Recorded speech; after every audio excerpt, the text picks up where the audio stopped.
Hello guys, ഇന്നൊരു പുതിയൊരു വ്ളോഗിലേക്ക് ഏവർക്കും സ്വാഗതം. എല്ലാവരും നമ്മുടെ യൂട്യൂബ് ചാനൽ സബ്സ്ക്രൈബ് ചെയ്യുക, ബെല്ലൈക്കൺ അമർത്തുക. അങ്ങനെ ഇന്ന് നമ്മൾ പോകാൻ പോകുന്നത് പെരുവണ്ണാമൂഴി ഡാമിലേക്കാണ്. അങ്ങനെ എൻ്റെ വീടിൻ്റെ അടുത്തുള്ള ബസ് സ്റ്റേഷനിൽ നിന്നും ഞാൻ ബസ്സിൽ കയറി. ബസ്സിൽ പോകുന്നത് വല്ലാത്തൊരു ഫീലാണ്. പ്രത്യേകിച്ച് ഗ്രാമത്തിലെ വഴികളിലൂടെ, ചെറിയ ചെറിയ ഗ്രാമങ്ങളിലൂടെ അത് പോകുമ്പോൾ വല്ലാത്തൊരു ഇളം തെന്നൽ നമ്മളെ വന്ന് തലോടുമ്പോൾ ഉണ്ടാകുന്ന ഫീല് വേറെ തന്നെയാണ്. അങ്ങനെ ഞാൻ പെരുവണ്ണാമൂഴി ഡാമിലെത്തി. പെരുവണ്ണാമൂഴി ഡാമിലെത്തി 30 രൂപയുടെ ടിക്കറ്റ് എടുത്ത് ഉള്ളിൽ കയറി. അവിടെ കുട്ടികൾക്ക് കളിക്കാൻ ചെറിയൊരു പാർക്കുണ്ട്. അവിടെ കുട്ടികളൊക്കെ കളിക്കുന്നുണ്ട്. വെക്കേഷന് കുട്ടികളുമായിട്ടും ഫാമിലിയായിട്ടൊക്കെ പോകാൻ പറ്റിയൊരു സ്ഥലമാണ് പെരുവണ്ണാമൂഴി ഡാം.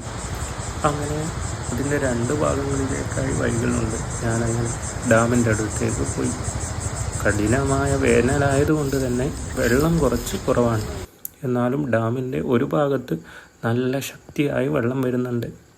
ബാക്കിയുള്ള ഭാഗങ്ങളിൽ വെള്ളം ഇങ്ങനെ നിശ്ചലമായി നിൽക്കുന്നത് കാണാൻ തന്നെ നല്ലൊരു ഭംഗിയുണ്ട്. അങ്ങനെ കാടിൻ്റെ ഇളം തെന്നലും അനുഭവിച്ച് ഞാനിങ്ങനെ അവിടെ കുറേ നേരം അങ്ങോട്ടും ഇങ്ങോട്ടും നടന്നു. അതിശൈത്യമായതുകൊണ്ട് തന്നെ നല്ല ചൂടുണ്ട്. ശക്തമായ ചൂടിൽ വിയർത്തൊലിക്കുന്നുണ്ടായിരുന്നു. എന്നാലും ഞാൻ അങ്ങനെ പല ഭാഗങ്ങളിലൂടെയും നടന്നുപോയി. ആ വെള്ളം ഇങ്ങനെ ഒഴുകുന്നത്, ശക്തിയായി ഒഴുകുന്നത് ആകാശത്തിലുള്ള അപ്പുറത്തുള്ള ആ മലകളുടെ ഇടവഴികളിലൂടെ ഞാൻ നോക്കുമ്പോൾ നല്ല ഭംഗിയുണ്ടായിരുന്നു. അപ്പോൾ ഇത് എവിടെയാണ് നിങ്ങൾക്ക് ഈ സ്പോട്ട് എന്നുള്ള നിങ്ങൾക്കൊരു കൺഫ്യൂഷൻ ഉണ്ടാവും അല്ലേ?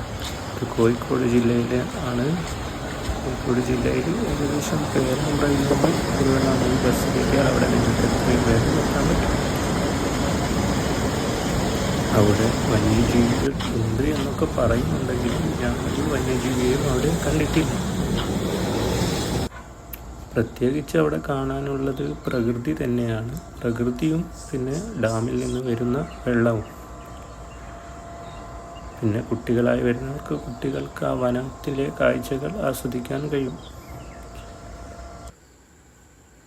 കുട്ടികൾക്ക് പഠനത്തിനും വിനോദത്തിനും പറ്റിയൊരു സ്ഥലമാണ്. പിന്നെ അവിടെ ഞാൻ പോയപ്പോൾ കുറേ ആളുകളൊന്നുമില്ല. അങ്ങനെ അവിടെ ഒരു ടവർ ഉണ്ടായിരുന്നു. ആ ടവറിൻ്റെ മുകളിലൂടെ ഞാൻ കയറി. അങ്ങനെ കുറേ മരങ്ങളും ആ ഡാമും ഒക്കെ കാണാൻ നല്ല ഭംഗിയുണ്ടായിരുന്നു. ഡാമും നല്ല പഴക്കമുണ്ടെന്ന് എനിക്ക് തോന്നി. ഒരു ചെയ്താൽ നല്ല ഭംഗിയാണ്. ഞങ്ങൾക്ക് ഫാമിലിയുമായിട്ട് പോകാൻ പറ്റിയ സ്ഥലമാണ്. അവിടത്തേക്കായിട്ട് പോകുന്നതിനുള്ള ഒരു പുറത്തുണ്ടോ എന്ന് എനിക്കറിയില്ല. നിങ്ങൾ വേറെ എവിടെയെങ്കിലും പോകുമ്പോൾ ആ റൂട്ടിൽ പോകുമ്പോൾ അവിടെ കയറലായിരിക്കും ഏറ്റവും നല്ലത്. അങ്ങനെ നിങ്ങൾക്ക് എൻജോയ് ചെയ്യാനും കാഴ്ചകൾ കാണാനും നല്ലൊരു സ്ഥലമാണത്. എല്ലാവരും നമ്മുടെ ചാനൽ സബ്സ്ക്രൈബ് ചെയ്യുക.